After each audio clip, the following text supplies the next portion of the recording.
Sebelum kita melakukan simulasi uji makanan, teman-teman harus tahu dulu ya, kalau tubuh kita ini memerlukan zat makanan seperti amilum, glukosa, protein, dan juga lemak untuk dapat melakukan aktivitas sehari-hari. Zat makanan tersebut bisa kita peroleh dari makanan yang kita konsumsi sehari-hari. Bahan makanan yang dikonsumsi sehari-hari pada umumnya mengandung karbohidrat, protein, lemak, dan juga gula. Nah, beberapa uji makanan ini digunakan untuk menguji zat apa saja sih yang terkandung pada sebuah bahan makanan. Untuk lebih jelasnya, mari kita melakukan beberapa simulasi uji makanan untuk mengetahui kandungan amilum, glukosa, protein, dan juga lemak. Oke, yang pertama, kita harus menyiapkan alat dan bahannya terlebih dahulu ya. Ini dia alat dan bahan yang wajib teman-teman siapkan. Nah, setelah itu, mari kita lakukan simulasi uji bahan makanan yang sudah kita siapkan. Yang pertama, kita akan melakukan uji amilum. Larutan yang dibutuhkan untuk melakukan uji amilum atau karbohidrat adalah lugol atau kalium iodida. Lugol sendiri digunakan untuk menguji apakah suatu makanan mengandung karbohidrat atau tidak. Untuk mengetahui makanan tersebut mengandung karbohidrat atau tidak, ketika makanan yang kita tetesi dengan lugol dan berubah menjadi menghitam atau biru kehitaman, maka makanan tersebut mengandung karbohidrat. Dalam hal ini yang harus diperhatikan adalah semakin hitam berarti makanan tersebut banyak mengandung karbohidratnya. Oke, langsung saja yuk kita siapkan bahan makanan yang akan diuji untuk uji amilum ini. Yang pertama kita menyiapkan roti, kemudian tempe, lalu putih telur, pisang, dan juga kemiri. Nah, dari kelima bahan makanan ini, masing-masing bahan makanan akan ditetesi dengan 5 tetes lugol atau kalium iodida. Setelah itu, mari kita simak perubahannya ya. Yang pertama, pada roti yang ditetesi dengan lugol, mengalami reaksi dan menghasilkan warna biru kehitaman. Maka dari itu, roti bisa dikatakan mengandung amilum. Bahan makanan yang kedua adalah tempe. Ketika ditetesi dengan reagen lugol, terdapat reaksi dan menghasilkan warna putih kecoklatan. Nah, dari indikator warna ini membuktikan bahwa tempe tidak mengandung amilum. Yang ketiga pada putih telur, menghasilkan warna orange kecoklatan. Maka, hal ini menunjukkan putih telur tidak memiliki amilum atau karbohidrat. Bahan yang keempat adalah pisang. Pisang ditetesi dengan reagen lugol menghasilkan warna coklat kehitaman, sehingga hal itu menunjukkan bahwa pisang memiliki amilum walaupun hanya sebagian saja. Nah, bahan makanan yang terakhir adalah kemiri. Setelah kemiri ditetesi dengan reagen lugol menghasilkan warna coklat kehitaman, maka kemiri dapat dikatakan memiliki kandungan amilum walaupun dalam jumlah yang sedikit. Uji makanan yang kedua kita adalah menguji protein. Nah, pada uji protein ini larutan yang dibutuhkan adalah bioret. Apabila bahan makanan itu mengandung protein, maka setelah bereaksi dengan bioret akan menghasilkan warna ungu atau warna lembayung. Bahan makanan yang kita gunakan sama seperti dengan uji amilum. Namun, kelima bahan tersebut terlebih dahulu kita gerus, kemudian kita masukkan ke dalam tabung reaksi. Nah, setelah dimasukkan ke dalam tabung reaksi, kemudian masing-masingnya diteteskan dengan larutan bioret. Bagaimana perubahan yang terjadi? Mari kita simak. Untuk roti, tidak mengandung protein, karena setelah ditetesi dengan reagen bioret, warna ungu hanya sedikit di atas dan sisanya hanya warna putih. Selanjutnya adalah tempe. Ketika ditetesi dengan reagen bioret, hanya sebagian mengandung protein, karena warna bioret menjadi setengah ungu. Bahan makanan yang ketiga adalah putih telur. Nah, setelah ditetesi dengan reagen bioret, warna dari putih telur ini menjadi ungu, sehingga dapat dikatakan putih telur mengandung protein. Bahan makanan yang keempat adalah pisang. Setelah ditetesi reagen bioret, tidak terjadi perubahan, artinya kandungan protein pada pisang tidak ada. Nah, bahan yang terakhir adalah kemiri. Bisa dilihat kan kalau kemiri yang ditetesi dengan bioret berubah warna menjadi ungu, sehingga dikatakan kemiri memiliki kandungan protein.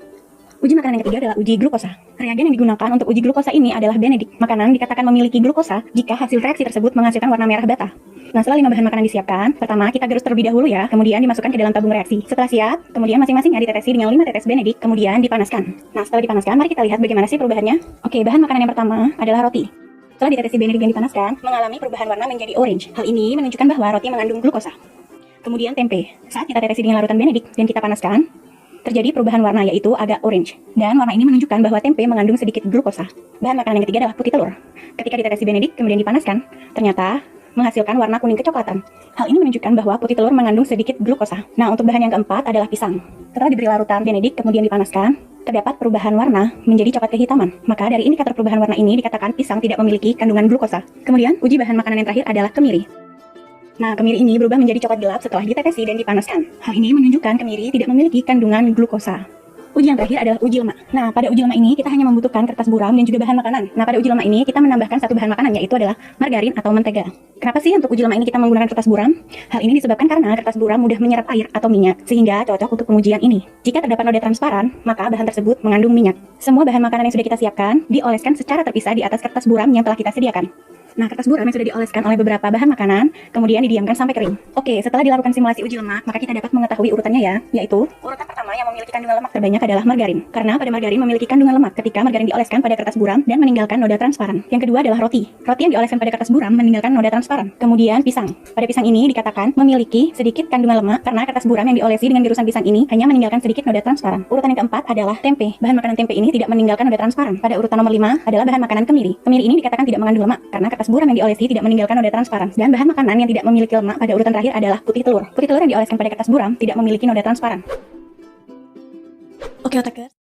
Bekas yang transparan. Kemudian bahan kita memiliki air, vitamin C, jeruk nipis, serta UC1000. Untuk cara kerja pertama, kita potong jeruk nipis terlebih dahulu. Kemudian kita tuangkan air ke dalam gelas aqua secukupnya.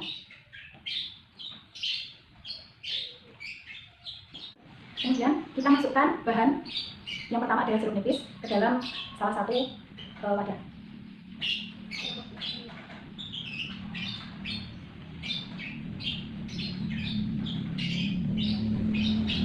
Dan juga Yuzu 1000 kita masukkan ke wadah yang lainnya.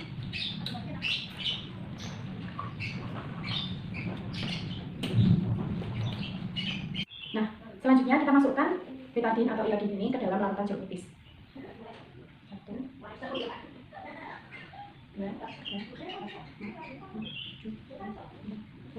Tetes. Kemudian kita larutan Yuzu 1000 juga 10 tetes. Ke dalam air biasa ini juga 10 tetes.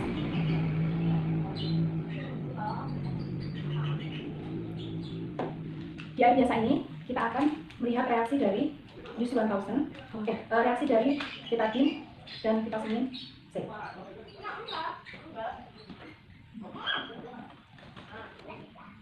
Kita lihat air yang semula berisi betadine menjadi jernih kembali. Kemudian kita lihat reaksi betadine dengan larutan jeruk nipis menjadi agak lebih jernih larutan jeruk nipisnya. Yang terakhir kita lihat Yuzu 1000. Sama, tidak ada perbedaan yang besar antara warna dari Yuzu 1000 awal dengan warna setelah ditambahkan dengan betadine ini. Dengan itu kita dapat membedakan bahwa kandungan dari vitamin C, jeruk nipis, dan Yuzu 1000 ini benar-benar mengandung benar-benar mengandung vitamin C. Ini dibuktikan karena dari betadine ini akan melarutkan senyawa yaitu vitamin C yang ada pada beberapa bahan makanan, mengikat dari vitamin C itu sendiri. Jadi bahan makanan yang mengandung vitamin ketika bertemu dengan betadine ini, bahan makanannya tersebut akan kalau ini jeruk nipis lebih jernih, dan ini juga Yuzu 1000 lebih jernih daripada yang tadi.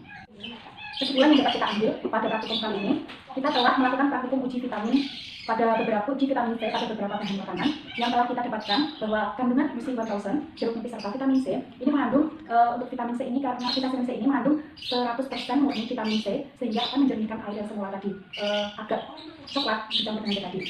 Kemudian untuk larutan jeruk nipis, kita dapati bahwa betadine ini akan melarutkan vitamin C yang ada pada larutan jeruk nipis ini, tetapi dia tidak bisa melarutkan warna yang ada pada jeruk nipis serta serat yang ada pada jeruk nipis ini, sehingga warnanya akan tetap walaupun lebih jernih. Kemudian untuk Yuzu 1000 ini, sebenarnya Yuzu 1000 ini mengandung vitamin 1000 mg vitamin C, namun sama dengan betadine itu tidak dapat melarutkan warna yang telah dicampurkan pada larutan Yuzu 1000 kemasan. Nah,